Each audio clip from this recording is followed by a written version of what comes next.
Hello मेरे प्यारे विद्यार्थियों। कक्षा 10वीं में गणित के अंतर्गत आज एक बहुत महत्वपूर्ण जो बीजगणित है उसके अंतर्गत बहुपद पर चर्चा करेंगे। आज हम देखेंगे बहुपद के परिचय, उसके प्रकार और उसका विभिन्न प्रकार के जो विधि है योग करने का, गुणा करने का, भाग करने का, ये सब पर। तो बहुपद को समझने के पहले हम कुछ महत्वपूर्ण बातों को ध्यान देंगे। इसमें एक सबसे महत्वपूर्ण बात आती है चर और अचर राशि। इसको पहले आप जानिए। चर राशि क्या है? तो चर वह राशि है जिसका मान बदलता है और अचर वह राशि है जिसका मान कभी भी बदलता नहीं। तो इसमें जो बहुपद है उसके अंतर्गत बहुपद, इसमें मुख्य बात आती है चर। चर राशि ऐसा राशि जिसका मान बदलता है, जैसे x, y, a, b आदि। इसका मान बदल सकता है। हम इसमें जो x है, y है, उसके स्थान पर कुछ भी रख सकते हैं, 1 2 3 4 5 6 इत्यादि। और इसके बाद है एक अचर राशि। अचर राशि जिसका मान नहीं बदलता, जैसे 1 2 3 -5 इत्यादि। ये कांस्टेंट है, स्थिर है, इसका मान बदलता नहीं कभी। और इसमें एक महत्वपूर्ण बात और होती है, एक है पूर्ण संख्या। इसके बारे में जानकारी रखना। पूर्ण संख्या क्या होता है? तो पूर्ण संख्या किसी भी प्राकृत संख्या में, प्राकृत संख्या स्टार्ट होता है 1 से, जिसको हम गिन सकते हैं 1 2 3 4। ये इसमें अगर हम शून्य को शामिल कर दें तब यह कहलाता है पूर्ण संख्या। इसी को ऋणोत्तर पूर्णांक भी कहा जाता है। ऋणोत्तर पूर्णांक भी इसको कहा जाता है, माने ऐसा पूर्णांक जिसमें ऋण चिन्ह न हो। तो वास्तव में जो बहुपद होता है वह क्या होता है?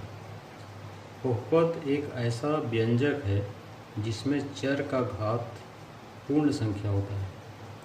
सीधा सीधा इसका परिभाषा देते समय हम उसके केवल घात को देखते हैं, बाकी और कुछ देखने की आवश्यकता नहीं है। जैसे उदाहरण के लिए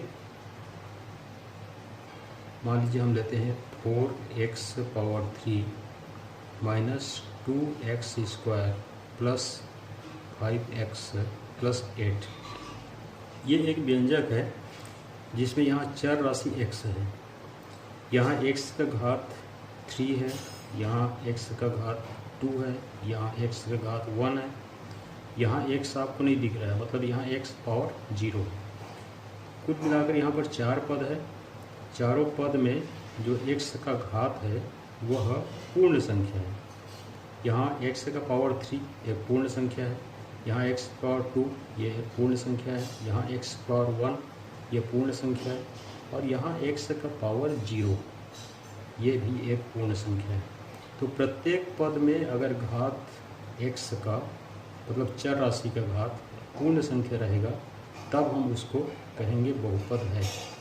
ये बहुपद है। परंतु किसी भी एक पद में अगर पूर्ण राशि न हो तो वहीं पर बहुपद नहीं होगा। और इसमें बहुपद का उदाहरण देखते हैं, जैसे 5y⁻² -9/2y + 8। यहाँ पर y जो है वह चर राशि है, इसका पावर 2 है, यहाँ y का पावर 1 है, यहाँ y का पावर 0 है। ये 2 है, 1 है और y का पावर 0 है। ये तीनों पूर्ण संख्या है जिसको हम ऋणोत्तर पूर्णांक भी कहते हैं। तो इसको आप निश्चित समझ गए होंगे कि इसको हम कहेंगे बहुपद। ये बहुपद है। इसी तरह से और एग्जाम्पल देखते हैं। मान लीजिए हम यहाँ पर लेते हैं 5/3 Z power 5 minus 2 Z power 1/2 minus 5। यहाँ देखिए, यहाँ जेड का पावर 5 है जो कि एक पूर्ण संख्या है। जेड का पावर 1/2 है, ये पूर्ण संख्या नहीं है। ये जो 1/2 है वह पूर्ण संख्या नहीं है, बटे के रूप में है ये, जिसका अंश और हर है। हर में एक से अधिक संख्या है। जब पूर्ण संख्या नहीं है तो यहीं पर से हम कह देंगे कि यह बहुपद नहीं है। यहाँ पर से ये हो गया बहुपद नहीं है।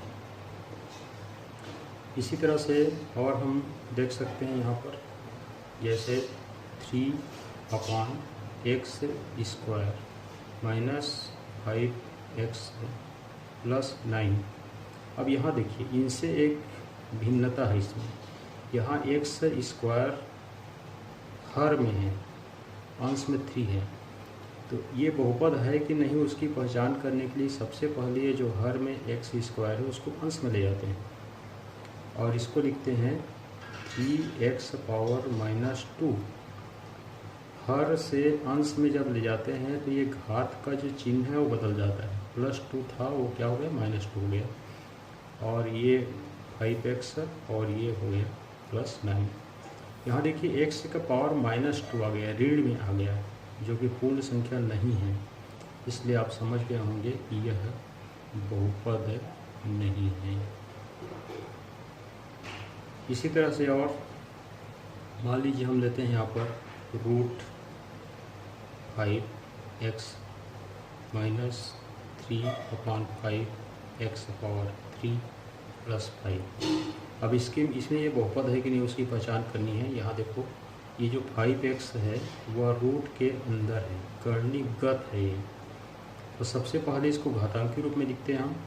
घातांकी रूप में लिखेंगे तो ये जो हो जाएगा 5x⁻1/2, क्योंकि यहाँ कर्णी घात 2 है जो लुप्त है, माइनस 3/5x⁻3 + 5।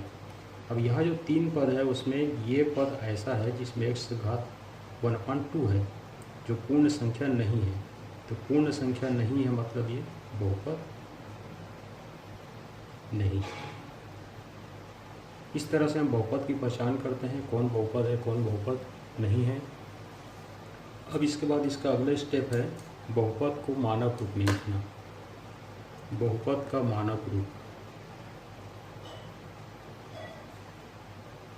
मानक रूप या इसी को कहा जाता है व्यापक रूप। मानक रूप में लिखने के लिए या व्यापक रूप में लिखने के लिए प्रत्येक पद के घात के घटते क्रम में या बढ़ते क्रम में हम उस बहुपद को लिखते हैं। जैसे एग्जाम्पल के लिए यहाँ पर हमारे पास 5x⁻5 minus 9x⁻3 plus 7 minus 2x², ऐसा कोई बहुपद है। यहाँ चूँकि ये बहुपद इसलिए है क्योंकि x का पावर यहाँ 5 है, पूर्ण संख्या है, x का पावर 3 है, पूर्ण संख्या है, x का पावर 0 है, पूर्ण संख्या है, x का पावर 2 पूर्ण संख्या है, मतलब ये बहुपद है। इसको अगर हम मानक रूप में लिखते हैं तो घात के घटते क्रम में पहले लिख देते हैं, जिसको कहा जाता है अवरोही क्रम।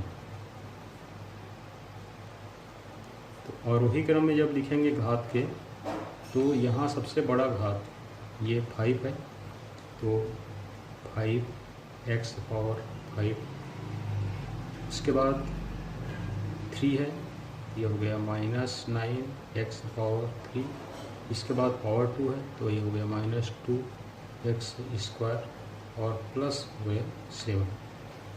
घटते क्रम में हो गया 5, 3, 2 और 0। तो ये इसका मानक रूप कहलाएगा। चाहे तो इसको हम बढ़ते क्रम में भी लिख सकते हैं, जिसको कहा जाता है आरोही क्रम। आरोही क्रम भी कहा जाता है इसको। तो आरोही क्रम में लिखेंगे तो सबसे पहले ये जो 7 है x⁻0 वो आएगा, उसके बाद x⁻2 आएगा, मतलब ये -2x², उसके बाद -9x⁻3 और फिर आ जाएगा, यहाँ प्लस चिन्ह है तो 5x⁵ इस तरह से इसको हम मानक रूप में लिखते हैं। तो हमेशा हमें उसके घात को देखना है, उसके गुणांक को नहीं देखना है। उसके गुणांक में कोई भी संख्या रहे उससे हमको कोई मतलब नहीं है, केवल उसकी घात को देखेंगे। तो ये तो हो गया बहुपद का मानक रूप। अब इसके बाद हम देखते हैं बहुपद का घात। बहुपद का घात जो सबसे बड़ा घात होता है उसी को उस बहुपद का घात कहते हैं। जैसे 9x⁴ plus 2x⁴ minus 3x⁵ plus 8। अब यहाँ अगर हम देखें तो सबसे बड़ा घात इसमें 7 है, तो इस बहुपद का घात हो जाएगा 7। ये इसका घात हो जाएगा बहुपद का। सीधा आपको सबसे बड़ा जो घात है उसी को देखना है। अब इसके बाद हम देखते हैं बहुपद के प्रकार। बहुपद के प्रकार, इसमें जो भी व्यंजक होता है उसके पदों के आधार से उसका नामकरण किया जाता है। अगर केवल एक पद है तो ऐसे बहुपद को कहा जाता है एक पदी बहुपद। जैसे 3x⁵, यहाँ केवल एक पद है तो ये कहलाएगा एक पदी बहुपद। अगर किसी बहुपद में पदों की संख्या 2 है तो उसको कहा जाएगा द्विपदी बहुपद। जैसे 9x⁴ प्लस 2x, यहाँ 2 पद है। पहला पद 9x⁴ है और दूसरा पद है 2x। जो संक्रिया है प्लस या माइनस, उसके आधार से पदों का वितरण होता है। यहाँ प्लस आ गया मतलब ये पहला पद था, अब ये हो गया दूसरा पद। यहाँ 2 पद है तो ये द्विपदी बहुपद कहलाएगा। इसी तरह से 3 पद रहेगा तो हम इसको त्रिपदी बहुपद कहेंगे। त्रिपदी बहुपद कहेंगे अगर 3 पद रहेगा, जैसे 7 माइनस 2x⁴ प्लस 3x⁴। यहाँ 3 पद है, एक पहला पद 7 है, यहाँ दूसरा पद 2x² है, तीसरा पद 3x⁴ है। ये त्रिपदी बहुपद कहलाएगा। ऐसे ही पदों के आधार से आगे हम 4 पदी बहुपद इत्यादि करते हैं। कभी कभी कुछ बहुपद ऐसे होते हैं जिसमें केवल एक अचर पद रहता है। जैसे मान लीजिए 8 है, इसमें x नहीं है, चर राशि नहीं है, तो इस प्रकार का जो बहुपद होता है उसको कहा जाता है अचर बहुपद। इसको अचर बहुपद कहा जाता है। और जिसमें प्रत्येक पदों का गुणांक 0 हो जाए, जैसे यहाँ x⁴ है, इसका गुणांक 3 है, यहाँ अगर 0 हो जाता, x⁴ है उसका गुणांक 2 है, ये भी 0 हो जाता। यहाँ x⁴ है उसका गुणांक 7 है, ये भी 0 हो जाता। तब ऐसी स्थिति में 0 0 0 सबको योग करने पर क्या मिलता? 0 आता। तो ऐसे बहुपद को कहा जाता है शून्य बहुपद। इसको शून्य बहुपद कहा जाता है। इस प्रकार के बहुपद है उसको। तो ऐसा ये बहुपद होता है। अब इसके बाद हम देखते हैं बहुपदों का योग।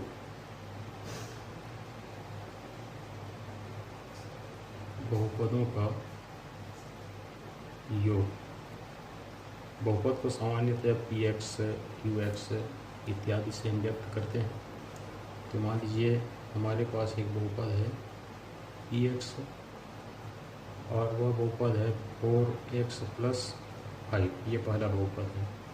मान लीजिए दूसरा बहुपद है qx और ये है 5x - 2।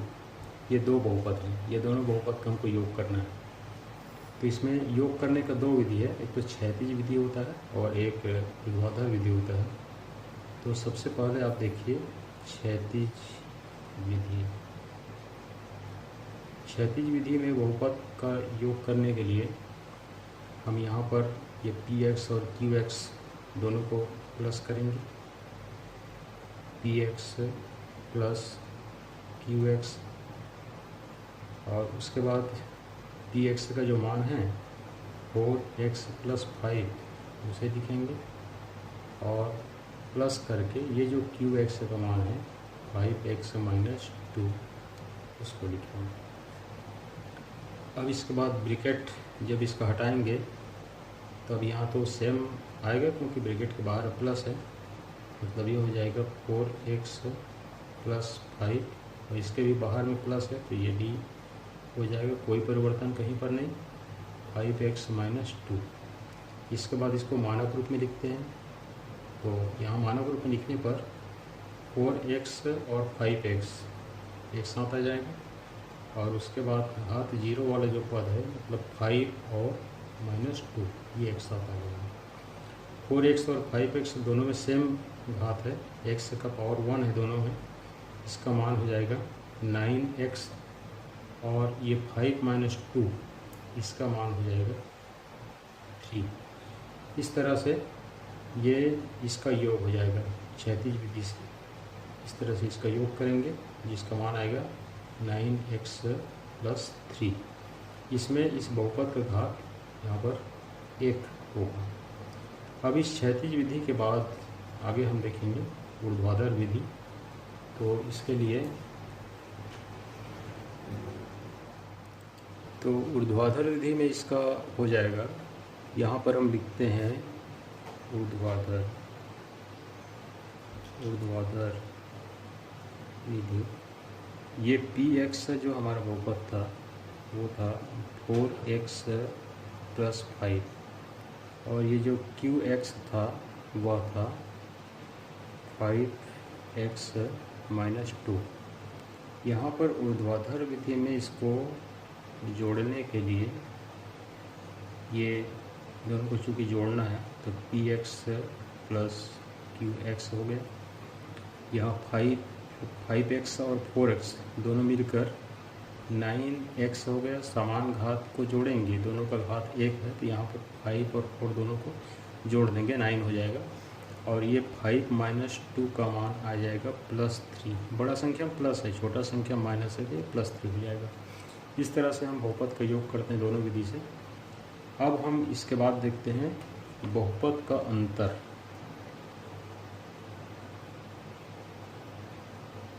बहुपद का अंतर, कोई सा भी एक बहुपद लेते हैं, मान लो थोड़ा सा इससे बड़ा घात में ले लेते हैं। एक बहुपद मान हमारे पास है P Y equal to Y power 3 minus 2y square plus 7। एक दूसरा बहुपद है कि y ये है माइनस 3y स्क्वायर प्लस 2। तो इसका क्षैतिज विधि से अगर अंतर निकालना है, क्षैतिज विधि,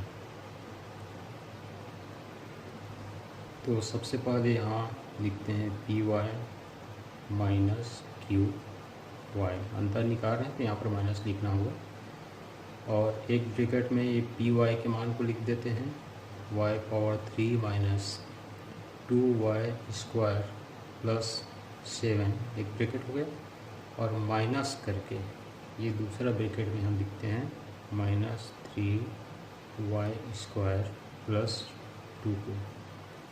अब इसके बाद हमारा अगला काम होगा ये ब्रैकेट को खोलना, इसके बाहर में प्लस चिन्ह है तो सेम इसको हम उतारते हैं, कोई परिवर्तन नहीं कहीं पर, Y power 3 minus 2y square plus 7, परंतु इसके बाहर में यहाँ माइनस चिन्ह है, तो माइनस चिन्ह होने के कारण इसका चिन्ह बदल जाएगा, क्योंकि माइनस और माइनस का गुणा करने से होगा प्लस 3y स्क्वायर, और ये माइनस और प्लस का गुणा करने से माइनस होता है, आप जानते हो, तो ये माइनस 2।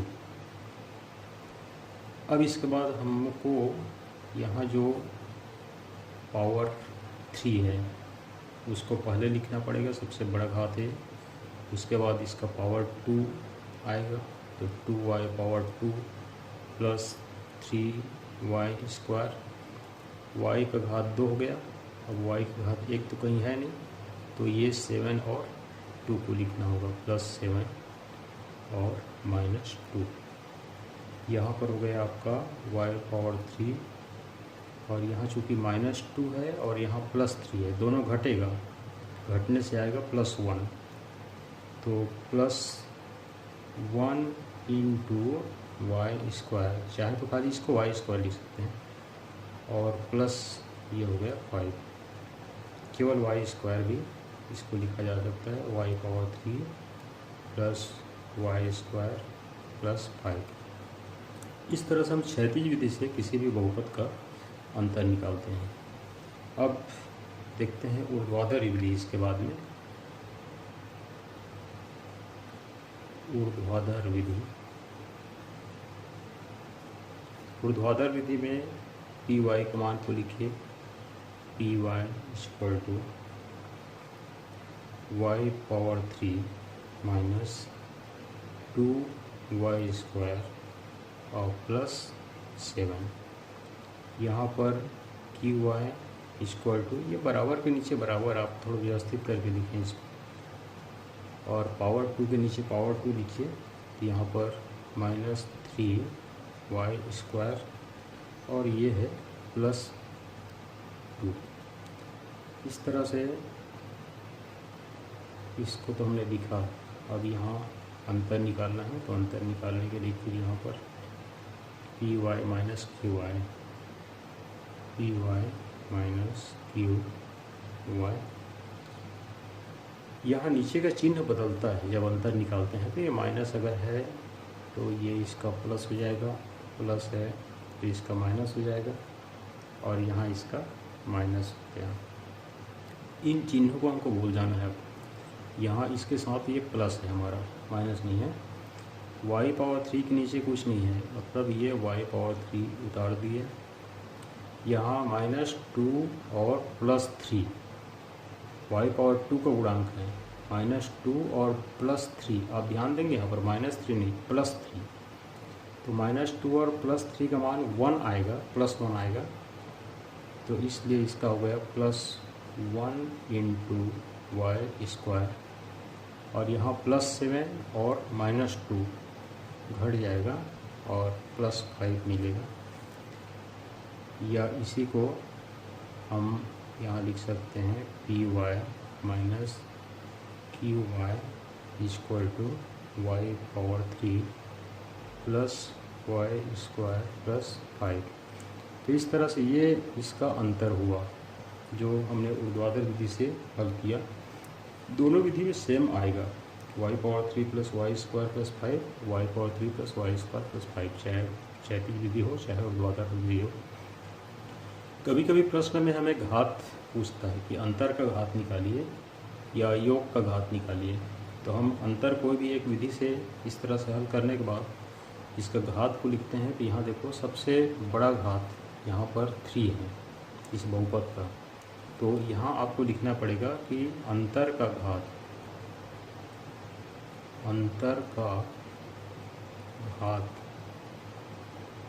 3 है। यदि योग का घात पूछता है, तो जैसे इसमें हमने देखा था, यहाँ 9x + 3 आया था, तो यहाँ x का अधिकतम घात 1 है, तो इसमें योग का घात हम यहाँ पर लिख देंगे 1। योगफल का घात यहाँ पर किया जाएगा 1। तो आज बस हम इतना ही देखते हैं। अब कल से हम देखेंगे बहुपदों का गुणा, और तत्पश्चात फिर 10वीं का जो सिलेबस है उसमें आएंगे बहुपदों के भाग। तो आप इसको अध्ययन करें अच्छे से। ओके।